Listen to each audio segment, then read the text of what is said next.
درجات بلند فرمائے۔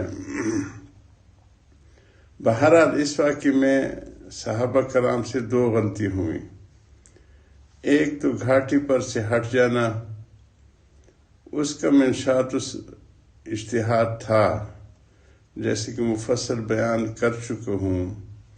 دوسری غلطی بھاگنا اور پاؤں اکھڑنا، اس میں خطا اجتہاد سے زیادہ عذر تھا۔ یعنی یہ غلطی حیرانی اور بے ہوشی کی وجہ سے ہوئی، جو کہ حضرت صلی اللہ علیہ وسلم کے وفات کے اعلان سن کر صحابہ پر طاری ہو گئی تھی۔ ابھی ہم موجودہ حالات میں چند دن پہلے طارق جمیل کی جو جوان سال بیٹے کی انتقال ہو اور جس طرح ان کی حالت ہے، تو اس سے پتہ چلتا ہے کہ عشق میں جب معشوق کی وفات کا پتہ چل جائے تو وہ ایک بے ہوشی کی کیفیت ہوتی ہے، جس میں جو بھی ان سے کام زرد ہو، سرزد ہو، وہ پھر معذور القلم سمجھے جاتے ہیں۔ جو کہ حضرت صلی اللہ علیہ وسلم کی وفات کے اعلان سن کر صحابہ پر طاری ہو گئی تھی، کیا اس اعلان کے بعد مسلمانوں کے ہوش قائم رہ سکتے تھے؟ خاص کر جب صحابہ کے قلب میں اس کا خیال بھی نہ گزرتا تھا۔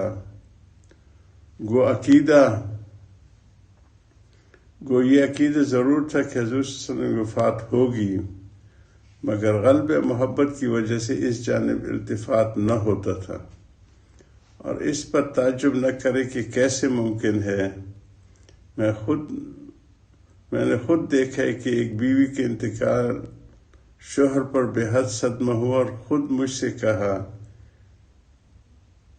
کہ میں یہ سمجھتی تھی کہ مولوی مرا نہیں کرتے، اس نے مجھ کو خیال تھا کہ یہ صدمہ کبھی نہ دیکھوں گی۔ وہ بیوی اب تک زندہ ہے، اور ان کی اس خیال کی منشا محض علماء کی عظمت اور عقیدت تھی۔ میں کہتا ہوں کہ سید الانبیاء کے متعلق اگر صحابہ کی یہ حالت ہو تو کیا تعجب ہے۔ غایت محبت کے سبب صحابہ رسول اللہ صلی اللہ علیہ وسلم کی حیات ہی کے مشتاق تھے۔ بہت زیادہ محبت کی وجہ سے ان کو تو یہی شوق رہتا تھا کہ حضور صلی اللہ علیہ وسلم ان کے سر پہ رہیں۔ اس کے خلاف کا ان کو وسوسہ بھی نہ ہوتا تھا۔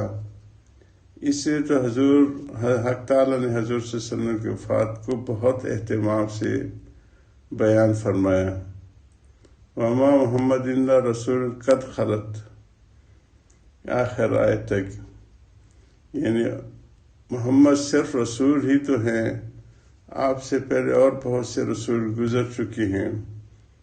اگر آپ کا انتقال ہو جائے یا آپ شہید ہو جائیں تو کیا تم لوگ اپنی ایڑیوں کے بل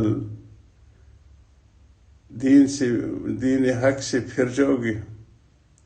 اور صدیق اکبر نے رضی اللہ تعالیٰ عنہ نے حضور صلی اللہ علیہ وسلم نے وفات کے وقت یہی آیت پڑھی تھی، جبکہ حضرت عمر جیسا مستقل مزاج شخص بھی گھبرا اٹھا اور وہ ننگی تلوار لیے کھڑے تھے کہ جو شخص حضور صلی اللہ علیہ وسلم کی وفات کا نام لے گا اس کی گردن اتار دوں گا۔ اب سوچو کہ جس کو کبھی یہ خیال ہی نہ ہو کہ حضور صلی اللہ علیہ وسلم کی وفات ہمارے سامنے ہوگی، بلکہ خود اپنی نماز جنازہ صلی اللہ علیہ وسلم سے پڑھوانا چاہتے ہوں، نہ کہ خود حضور صلی اللہ علیہ وسلم نماز پڑھنا، اس اعلان کو سن کر ان کا کیا حال ہوا ہوگا۔ واقعی عاشق تو یہی کرتا ہے کہ میں پہلے مروں تاکہ محبوب کو میرے جنازے پر آ کر میری بے کسی اور ثبات پھر اس عشق کا مشاہدہ ہو کہ محبت میں ایسے پختہ رہا کہ اسی میں مر گیا، اور زبان حال سے اس وقت یوں کہتا ہے، کشش کے دارد دن گزر